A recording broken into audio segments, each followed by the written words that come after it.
अस्सलाम वालेकुम। बोलो तलत हुसैन के साथ हुकूमत इस्लामाबाद में, लेकिन बड़े फैसले लंदन में। बिलावल भुट्टो जरदारी मियां मोहम्मद नवाज शरीफ से मुलाकात करने के लिए लंदन पहुंच गए। मुलाकात हुई, वहां पर क्या खिचड़ी पक रही है ऐसी जो आपने लंदन में ही तय करनी है। बाज़ ख्याल ये है कि शायद काबीना की तश्कील का मामला है, आने वाले इंतखाबात का मामला है। वहाँ पर बैठे तज्जिया निगार इन मीटिंग्स को कैसे देख रहे हैं। लंदन से हम आपको कौसर काज़मी नुमाइंदा नियो न्यूज़ और मुर्तज़ा अली शाह नुमाइंदा जियो न्यूज़ दोनों के तज्जिए लेके देंगे। उस्मान मंजूर साहब एडिटर फैक्ट फोकस हमें ज्वाइन करेंगे इमरान खान की तोशा खाना की कमाई के हवाले से, जिसके ऊपर आज मरियम औरंगज़ेब ने एक धुआंधार प्रेस ब्रीफिंग की। और हम बहुत अरसे से आपको बता रहे हैं कि इमरान खान की तोशा खाना की जो कहानी है वो इतनी सादी नहीं है, ये सियासी तौर पर इनके गले पड़ सकती है। तो हक़ाइक़ क्या है, उस्मान मंजूर की तंजीम ने ये पहली मरतबा स्टोरी की थी, इतनी तफसीली स्टोरी, वो हमें इसके बाज़ पहलू बताएंगे।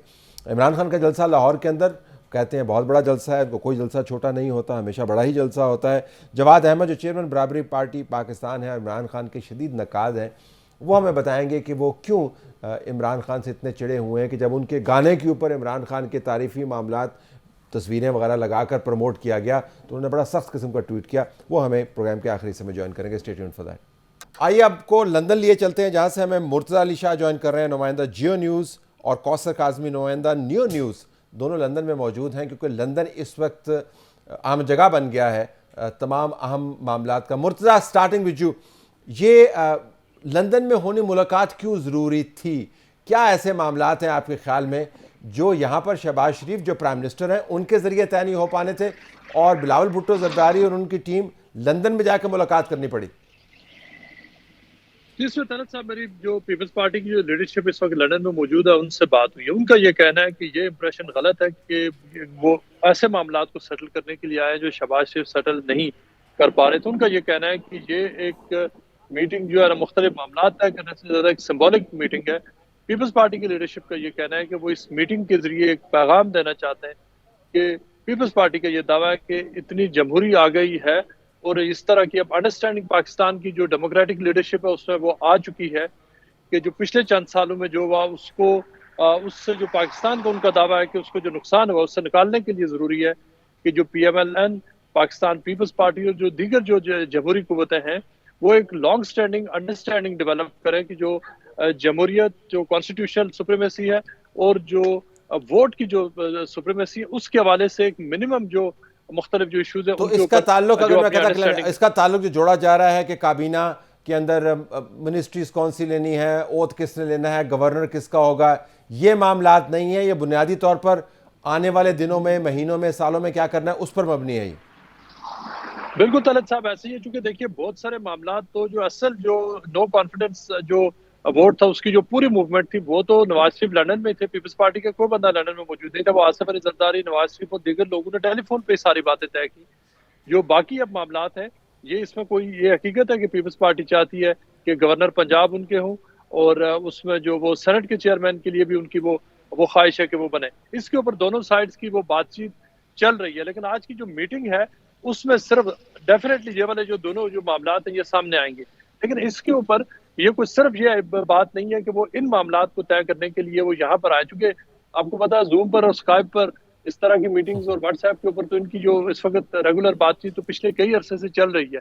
जो आज की मीटिंग है उसमें जो अभी थोड़ी देर पहले यहाँ पर जो पीपल्स पार्टी के एक जो बिलावल भुट्टो के साथ जो एक लीडर है उनसे मेरी बात हुई। उनका ये कहना है कि वो सबसे पहले नवाज शरीफ से वो मिलेंगे, वो ताज़ियत करेंगे उनकी जो मिसेस की जो वफात हो गई थी उसके ऊपर, और मुबारकबाद देंगे कि पाकिस्तान से उनका ये दावा है कि डिक्टेटरशिप का जो एरा था वो खत्म हुआ है। ठीक है, और ये कि जरा जो जरा मुझे मुख्तलिफ जो कौसर को जमहूरी भी लाने कुव्वतें। दीजिए। आपने जूम और स्काइप की बात की, बड़ी दिलचस्प बात है कौसर।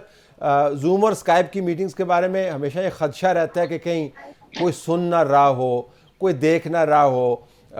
तो जब एक्सट्रीम सीक्रेसी चाहिए होती है तो फिर आप ज़ाती मीटिंग करते हैं। तो मुझे ये भी अनसर लगता है जी कि दूर परे होके जब आप बात करते हैं तो कुछ बातें ऐसी होती हैं जो स्काइप पर, जूम पर नहीं की जा सकती।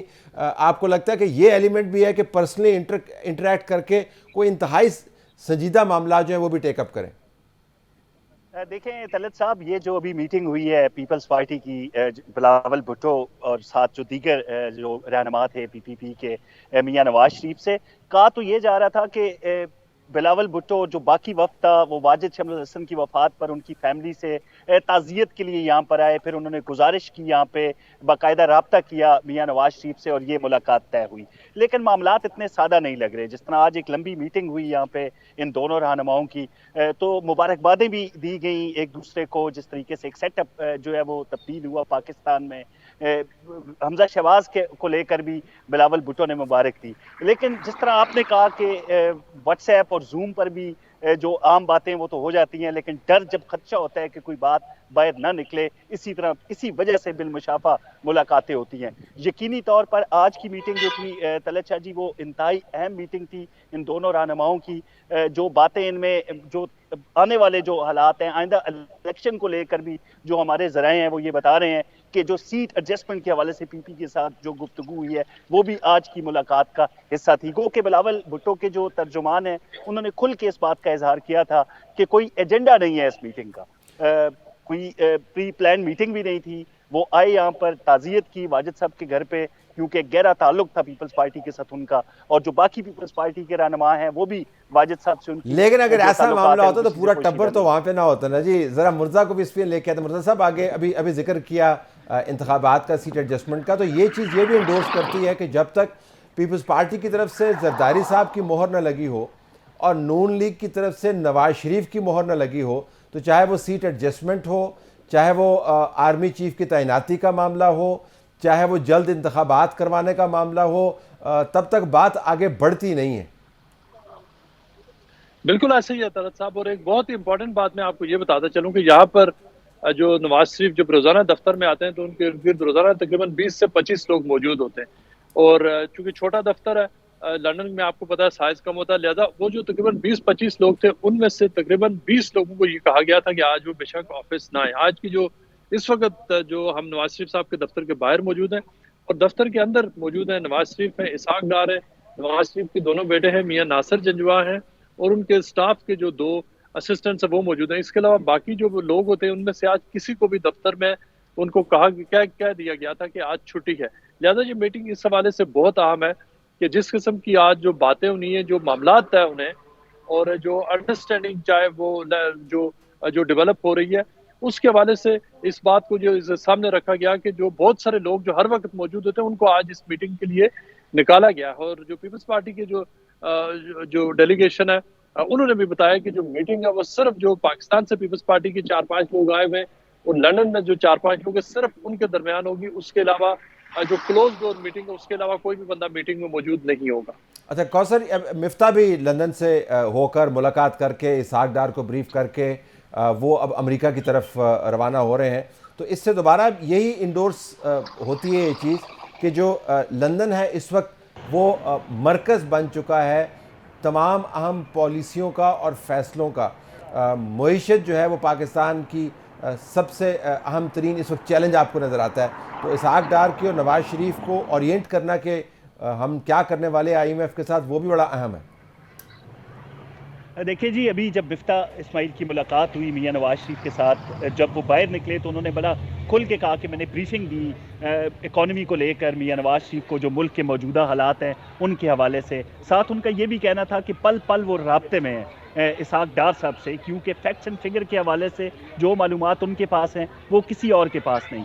साथ ही उन्होंने ये भी कहा कि मियां नवाज शरीफ ने बड़ी सख्ती के साथ उन्हें हिदायत दी हैं कि जो भी हालात हैं इकॉनमी के, उसको लेकर अवाम पे किसी किस्म का बोझ नहीं पड़ना चाहिए।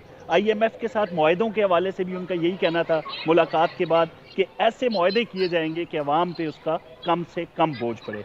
तो बड़ी तवील मुलाकात थी जो मिफ्ता इस्माइल है उनकी मियां नवाज। मिफ्ता ने कहा कि अगर हम नाज़रीन को सुनाना चाहते हैं ताकि हम इस मामले को और आगे लेके जाएं, और लंदन में जो एहतजाज हो रहे हैं, जो घरों के बाहर जो तूफ़ान बदतमीज़ी है, उसके ऊपर भी आपसे ज़रा बात करेंगे क्योंकि अब लंदन में एक्टिविटी बढ़ रही है तो वहाँ पर एहतजाज भी बढ़ेगा। मिफ्ता इस्माइल ने क्या कहा, आइए सुनते हैं। इसमें तो कोई डाउट नहीं है कि पाकिस्तान का इस साल तारीख़ का सबसे ज़्यादा बजट का खसारा होगा। इसमें भी कोई डाउट नहीं है कि पाकिस्तान का तारीख़ की सबसे ज़्यादा तिजारती खसारा होगा। इसमें भी कोई डाउट नहीं है कि पाकिस्तान का सबसे ज़्यादा तारीख़ का जारी खातों का खसारा होगा।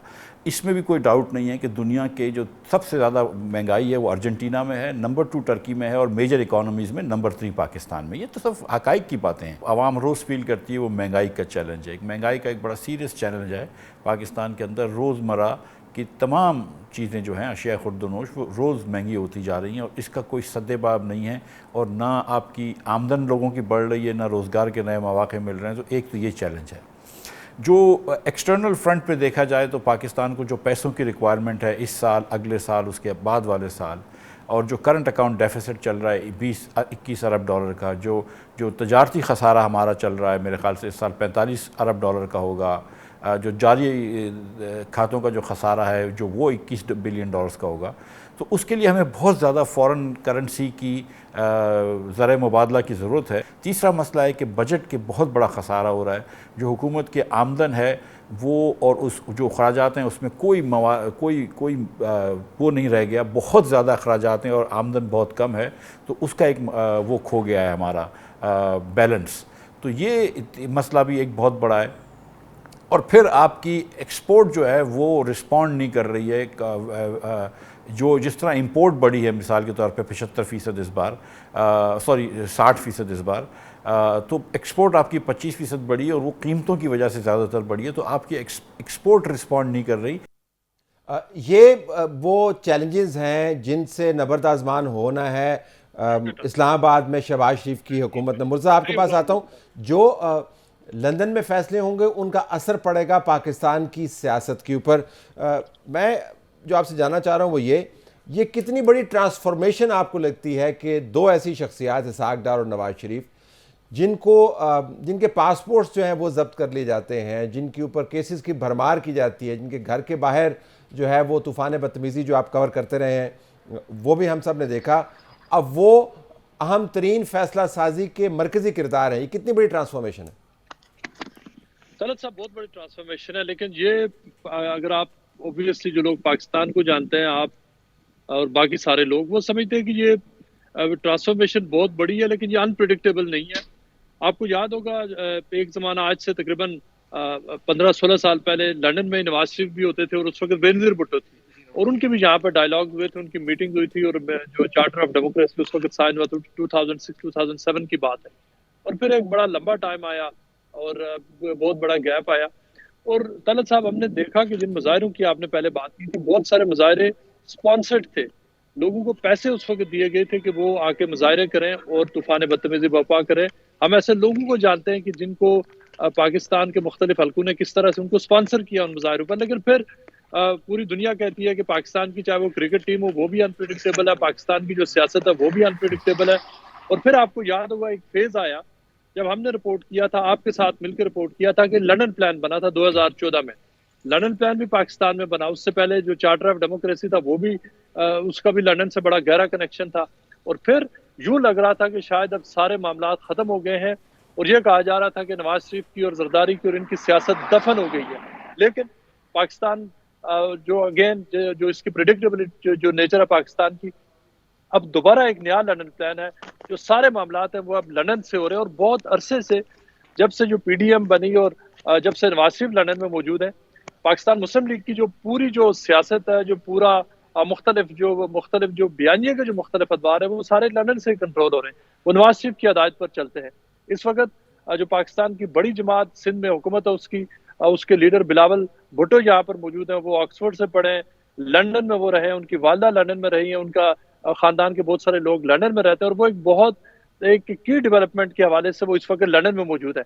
सो जो लंदन प्लान है तलत साहब, ये किसी ना किसी शेप और फॉर्म में ये हर वक्त जिंदा है, जिंदा था और जिंदा रहेगा। बिल्कुल। मैं देख रहा हूँ कि कौसर साहब जो है उन्होंने अपना कैमरा फाइनली एडजस्ट कर ही लिया। बिल्कुल आखिर में कौसर साहब आपसे मैं पूछता हूँ कि ये जो वापसी के इम्कानात हैं वो क्या हैं इसहाक डार और नवाज शरीफ के? क्योंकि यहाँ पर मरीम नवाज़ ने भी उम्रे के लिए अपने पासपोर्ट की वापसी के लिए दरख्वास्त दी हुई है। उसके बाद दूसरे भी इश्यूज़ हैं। तो यहाँ से जाने की भी बात हो रही है, वहाँ से आने की भी बात हो रही है। तो मुस्तकबिल करीब में आपको लगता है कि लंदन से फ़्लाइट होगी जिसमें नवाज शरीफ, इसहाक डार वापस आएंगे? देखें शाह जी, ये शहबाज साहब की हुकूमत बनने से पहले भी क्योंकि हमारी अक्सर मुलाकात होती रही है मियां नवाज शरीफ से, बल्कि हफ्ते में 2-4 मुलाकातें होती रही, तो ये पहले ही से ही तय था कि रमज़ान का जो आखिरी अशरा है, यानी रमज़ान से 2-4 महीने पहले ही ये बातें होना शुरू हो गई थी कि जो रमज़ान का आखिरी अशरा है वो मियां साहब सऊदीया में गुजारेंगे, उम्रा करेंगे। फिर हमने देखा कि बाकी जो फैमिली है शरीफ खानदान की, वो भी वहाँ पे पहुंचना शुरू हो गए, लेकिन अभी तक जो जाने के हवाले से किसी किस्म की कोई खबर ना हमारे ज़राए दे रहे हैं, ना शरीफ खानदान के जो करीबी ज़राए हैं उन्होंने इस चीज़ को अभी तक कंफर्म किया है कि मियां नवाज शरीफ जो आखिरी अशरा है रमज़ान का वो वहाँ पर गुजारने जा रहे हैं सऊदीया में। तो इस हवाले से तो कोई ताज़ा तरीन खबर इस वक्त हमारे पास नहीं है, मौजूद लेकिन नहीं। लंदन मुतहर्रक है और मुतहर्रक रहेगा उन वजूहात के बावजूद जिसकी वजह से हम कहते हैं कि पाकिस्तान के अंदर जो सियासत है उसको मुकम्मल तौर पर बाहर के असर रसूख से आज़ाद रहना चाहिए, लेकिन जब लीडरान को एग्ज़ाइल कर दिया जाता है तो सियासत का महवर भी वहाँ पर चला जाता है। तो लंदन इस लिहाज से बड़ी अहमियत इख्तियार कर गया है।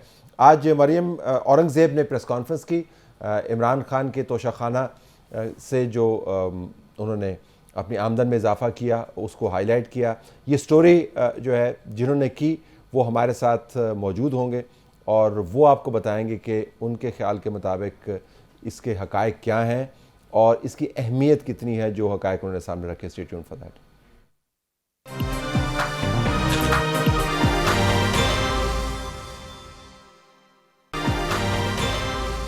मेरा तोहफ़ा मेरी मर्ज़ी नहीं, ये पाकिस्तान के वज़ीर आज़म का तोहफ़ा था। माना कि आप सिलेक्ट होकर मुसल्लत होकर कुर्सी पर आए थे, वो तोहफ़ा 20% उसकी वैल्यू पर लेकर उसको 4 गुना ज़्यादा कीमत पर बेचना आपकी मर्ज़ी नहीं थी। जितना तोशा खाना से कमाया है और जितना तोशा खाना से इनकम में इजाफ़ा हुआ है वो उनकी पूरी ज़िंदगी की इनकम में कभी इतना इजाफ़ा नहीं हुआ।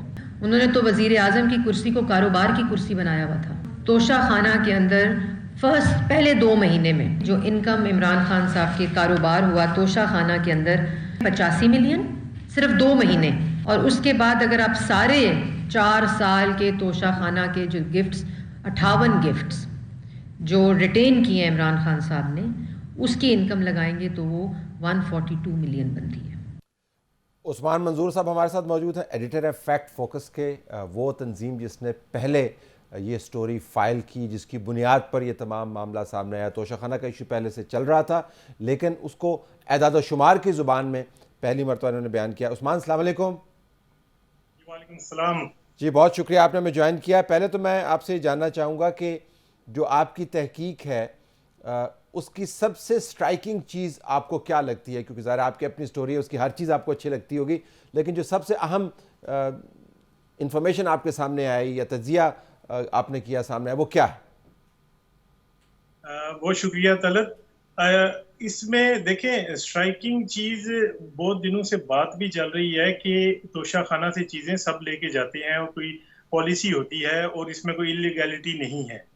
हमारे नज़दीक जो है वो इतनी बड़ी इलीगैलिटी इस वजह से है कि ये पैसे जो थे वो तकरीबन जो पहले साल में इन्होंने तोशा खाना से दिए वो तकरीबन जो है वो 11 करोड़ के करीब बनते हैं। अब जो 11 करोड़ आपने ले लिया वो आपने टैक्स रिटर्न्स में शो करना था, आप नहीं कर रहे।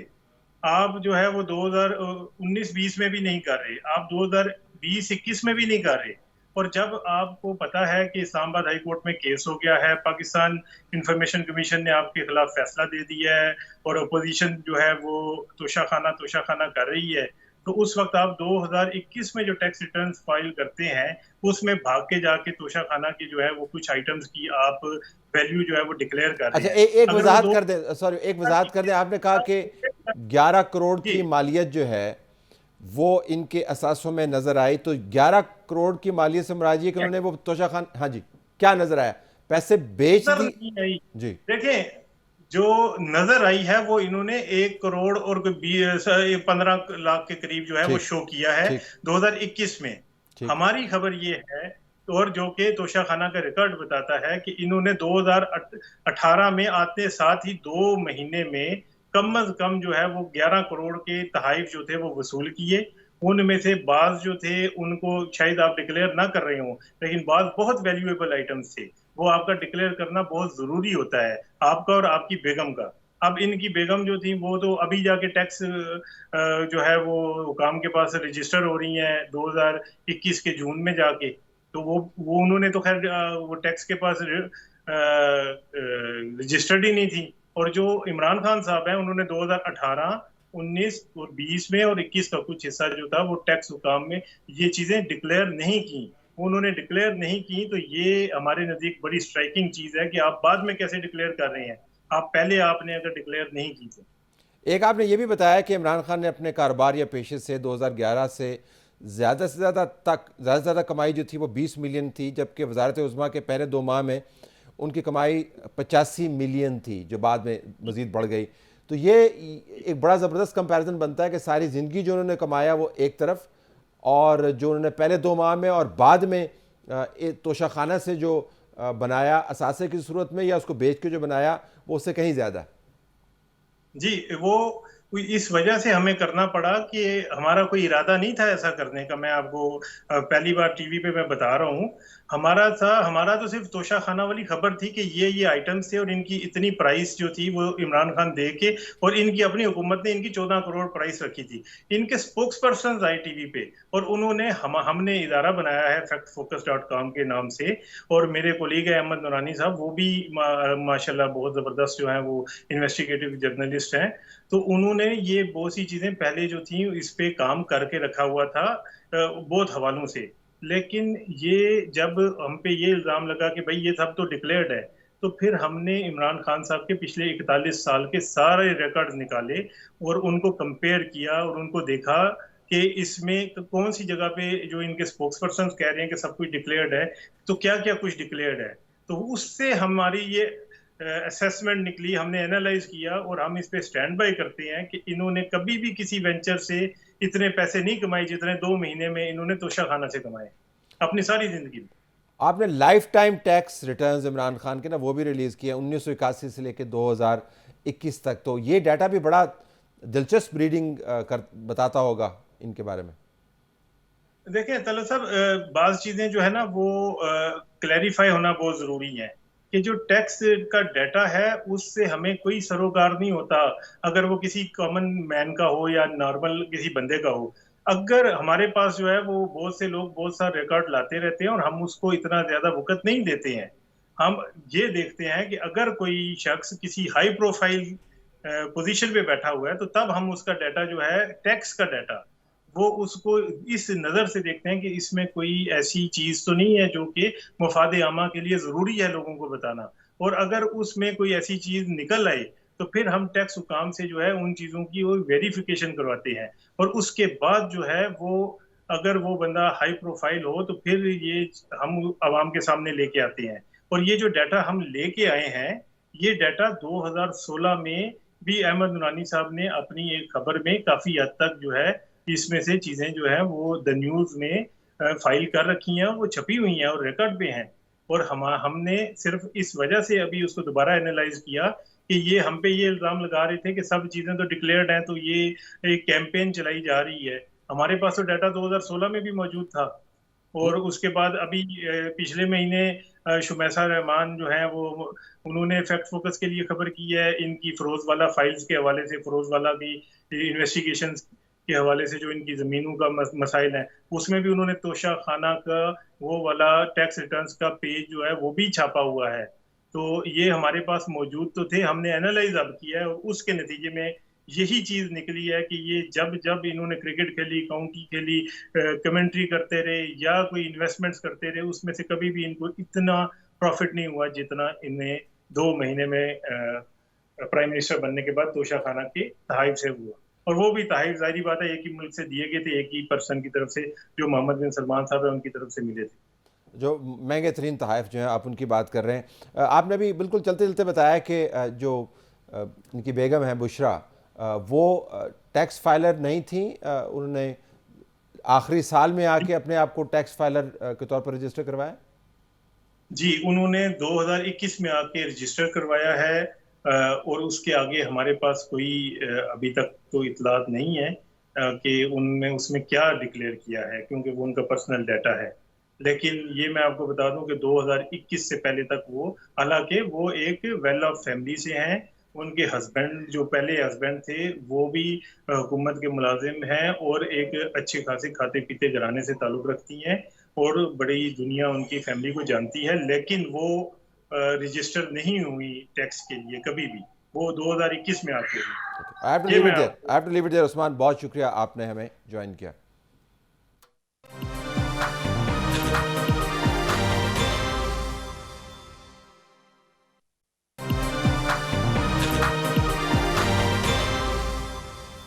प्रोग्राम में खुशामदीद नाज़रीन। इमरान खान का जलसा और जवाद अहमद की लाहौर में पाकिस्तान बचाओ रैली। जवाद अहमद चेयरमैन है बराबरी पार्टी पाकिस्तान के, हमें उन्होंने ज्वाइन किया। जवाद अस्सलाम वालेकुम। जी वालेकुम सलाम। देखिए, हमें पता है कि आप इमरान खान के नकाद हैं और पहले आपकी दोस्ती भी थी, लेकिन आप उनके नकाद हैं। मैं आपका ट्वीट देख रहा था, आपने अब इस पर बड़ा एतराज़ किया है कि आपके गाने के ऊपर इमरान खान की प्रमोशनल चीज़ें लगा के उसको चलाया जा रहा है। वो पूरा ट्वीट नहीं दिखा सकता क्योंकि उसमें ज़रा तेज़ाबियत ज़्यादा है, लेकिन मैं जानना चाह रहा हूँ कि इतना गुस्सा क्यों? ठीक है, आप उससे डिसएग्री करते हैं, लेकिन इतना गुस्सा क्यों?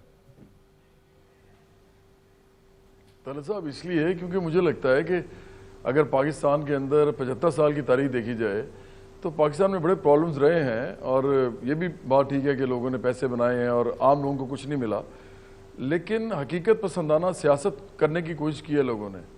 ये जो साहब है ना, ये सियासत कर रहे हैं सिर्फ अपनी ज़ात के ऊपर, ये इनका नज़रिया कोई है नहीं। ये जो करप्शन और धांधली और मरूसी सियासत, ये ख्यालात होते हैं, और ये ऐसे ख्यालात होते हैं जो सब लोग बोलते हैं।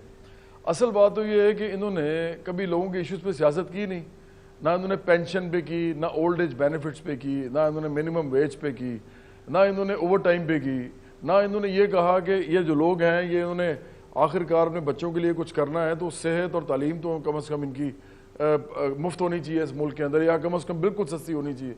ये तो इस तरह की बातें करते रहे। फिर जो नज़रिया ज़रूरत के तहत जब भी इनका दिल करता है तो कोई एक नया नज़रिया बना लेते हैं। जैसे आजकल इन्होंने एक और ख्याल लोगों को दे दिया है जो कि फिर हकीकत से दूर है, गद्दारी, साजिश और इसी तरह वो जो भीख, भिखारी, गुलामी। देखिए, मैं समझता हूँ कि ये लोगों को मुसलसल बेवकूफ़ बना रहे हैं। अगर मुझे इसका यकीन ना होता तो मैं कभी इन पर तनकीद ना करता। बाकी लोग जो हैं उनके साथ तो हम निमट लेंगे ना सियासी तौर पे, कि इस मुल्क के अंदर अगर वो पैसा बना रहे हैं तो हम देख लेंगे, हम आम लोगों को मुनज़्ज़म करेंगे सियासी तौर पे अपने हकूक़ के लिए, और हम उनको कहेंगे अपने लिए कुछ करें और आएँ इनके साथ लड़ें, इलेक्शन लड़ें।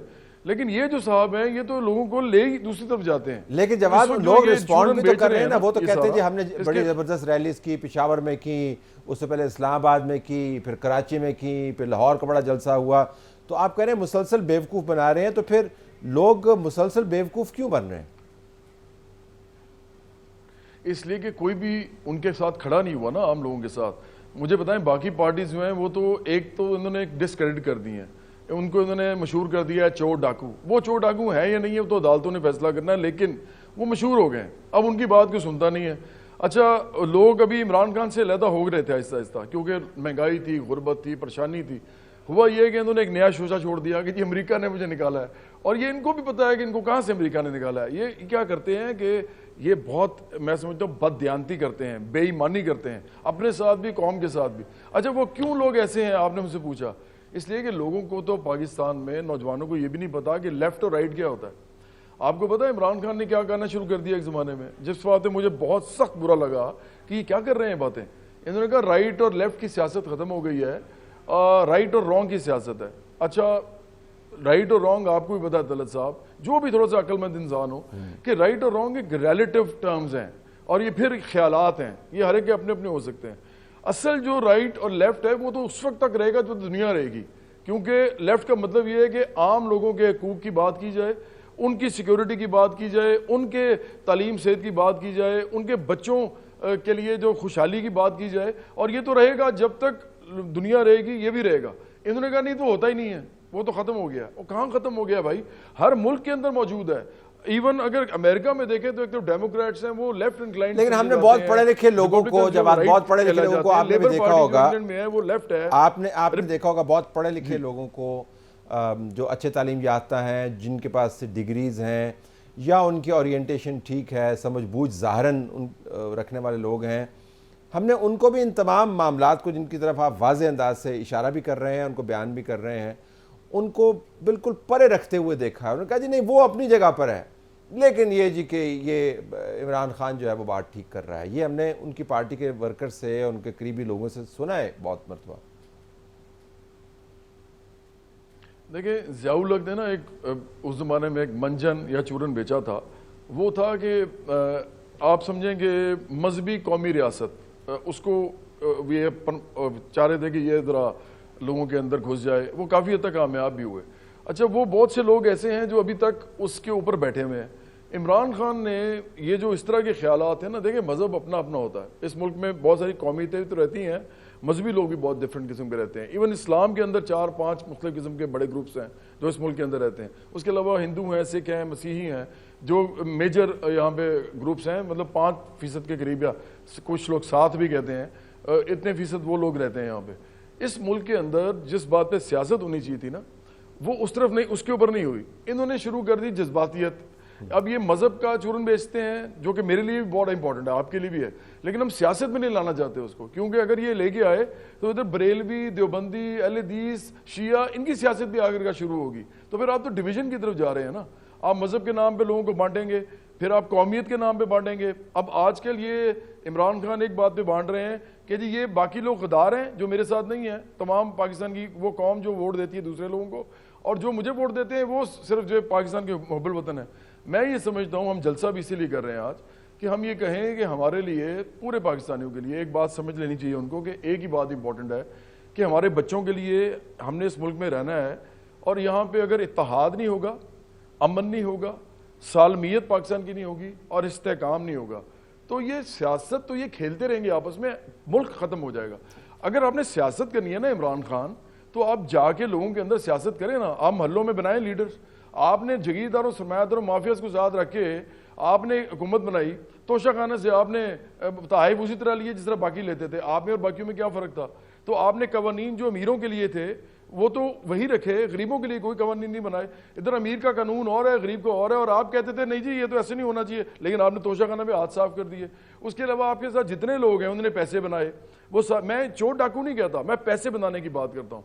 गरीब आदमी ने पैसे नहीं बनाए, आपने उनको लंगर खानों में डाल दिया। आपने उनको कहा जी कि आप एहसास प्रोग्राम में चले जाएं, मतलब भिखारी बना दिया। आप पहले भी चैरिटी करते थे, लोगों को सोशल वर्कर के चैरिटी देते थे, चलें वो कुछ हद तक हम मान लेते हैं, लेकिन अब सियासत में आके लोगों को भिखारी कैसे बना सकते हैं? आपने उनको जॉब्स देनी है, आपने उनको इज्जत देनी है, आपने उनको भिखारी तो नहीं बनाना। बिल्कुल आखिर में अगर मैं आपसे पूछ पाऊं, बेस्ड ऑन आपकी ऑब्जर्वेशन, कि जो ये कहते हैं ना एहसास प्रोग्राम लेके आए, ये लेके आए, लंगर खाने लेके आए, तो मैं उनको कहता हूं कि भाई इनका ये काम नहीं था, ये काम तो ईदी साहब का था। बिल्कुल आखिर में जवाब अगर मैं आपसे सियासी आदमी ये नहीं करता, और अगर वो इस पे क्रेडिट लेना चाहता है तो मेरा ख्याल है कि इससे ज्यादा बुरी बात कोई नहीं हो सकती कि आप इस मुल्क में जो है वो भिखारी बना रहे हैं, आप लोगों को लंगर खाने खोल के दे रहे हैं, और आप लोगों को जॉब नहीं दे रहे हैं।